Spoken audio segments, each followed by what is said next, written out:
Ustadz, apakah fanatisme ke kelompok atau komunitas bisa membuat kita jatuh ke paham radikal seperti yang Ustadz sampaikan tadi? Nah, jelas. Ya, segala sesuatu perkara yang bertentangan dengan Al-Quran, bertentangan dengan Sunnah, maka itu akan menyampaikan seseorang kepada pemikiran-pemikiran radikal. Al-Imam Abu Qilabah rahimahullah, beliau berkata, tidaklah sebuah bid'ah dilakukan kecuali ujung daripada kebid'ahan tersebut adalah darah, tertumpahnya darah. Ya, sebagaimana disebutkan juga oleh Imam Al-Ajuri, ada orang-orang yang mereka waktu itu berzikir dengan cara-cara tertentu di masjid yang diingkari oleh Abdullah bin Mas'ud, dan kemudian diceritakan oleh para rawi hadis, kami melihat orang-orang yang mereka tadinya berzikir secara cara tertentu yang tidak pernah contoh dari Nabi, mereka berada di barisan yang paling terdepan dalam memerangi sahabat Nabi Muhammad sallallahu alaihi wasallam. Ya. Jadi ketika seseorang berpegang teguh di atas Al-Quran dan Sunnah, maka dia akan menjadi orang yang akan bermanfaat untuk dirinya, untuk keluarganya, untuk masyarakatnya, dan juga untuk lingkungannya. Tapi ketika dia menyimpang daripada dua sumber ini, maka malapetaka akan terjadi pada dirinya. Ima radikalisme dari sisi kanan, ataukah radikalisme dari sisi kiri. Ya, ekstrim kanan, ya orang mereka menamakan dirinya sebagai kelompok jihad, memerangi orang, ya, orang Islam diperangi dengan alasan tauhid dan lain sebagainya. Atau muncul dari kelompok kiri, ya punya pemikiran-pemikiran radikal dalam pemikiran dari kalangan liberal, ya, yang mengobok-obok ayat Al-Quran, mengobok-obok hadis Rasulullah SAW semaunya mereka. Ya, dan kalau seandainya ada orang yang mencela pemerintah yang itu adalah manusia, itu sudah dianggap sebagai pemikiran radikal. Apalagi orang-orang yang mencela Allah Subhanahu wa taala, mencela Rasul yang menciptakan presiden tersebut, yang menjadikan presiden tersebut sebagai presiden, tentunya lebih besar lagi keradikalannya. Allah mengatakan, wala tasifu alsinatukumul kadzib, hadza halalun wa hadza haramun litaftaru 'ala Allahi kadziba.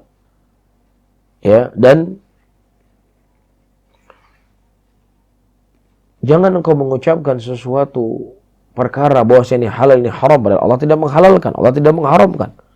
Dan sungguh kamu telah berbuat sebuah kedustaan dengan dusta yang besar kepada Allah. Ini bentuk hal yang sangat besar. Ini merupakan radikal yang sangat besar. Ya, tidak punya adab kepada Allah Subhanahu wa taala. Dan salah satu daripada jalannya adalah asabiyah. Kenapa terjadi terus peperangan di antara Aus dan Khazraj sebelum datangnya Rasulullah sallallahu alaihi wasallam? Karena setiap mereka itu asabiyah kepada sukunya, asabiyah kepada kelompoknya, asabiyah kepada keturunannya, sehingga ini tidak akan bisa terselesaikan kecuali dengan Islam itu sendiri. Tidak akan bisa terselesaikan kecuali dengan hadirnya sunnah Nabi sallallahu alaihi wasallam di tengah-tengah masyarakat. Ya, apa yang terjadi dalam beberapa waktu yang lalu di Wamena? Ya, bagaimana bentuk radikalisme yang datang dari orang salibis, dari orang-orang Nasrani? Ya, mereka membantai, mayoritasnya Nasrani saya katakan. Mereka membantai semua orang yang bukan dari sukunya. Ya, terkadang ya, orang yang beragama yang sama dengan dirinya, tapi karena bukan dari sukunya juga dibantai. Ini pemikiran-pemikiran radikalisme asabiyah. Asabiyah kepada sukuan, fanatik kepada kelompok.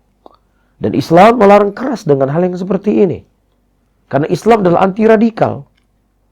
Ya, ketika datang orang-orang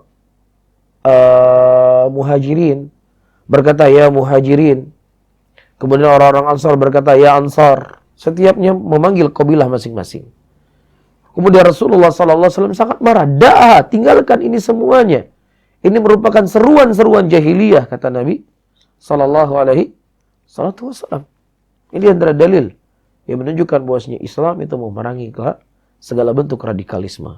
Dan siapa yang berjalan di atas jalan sunnah, berjalan di atas jalan Islam, maka akan hilang segala pemikiran radikal ini. Jangankan untuk urusan membunuh, ya, dalam urusan membersihkan toilet, menyiram kotoran, itu diajarkan dalam Islam.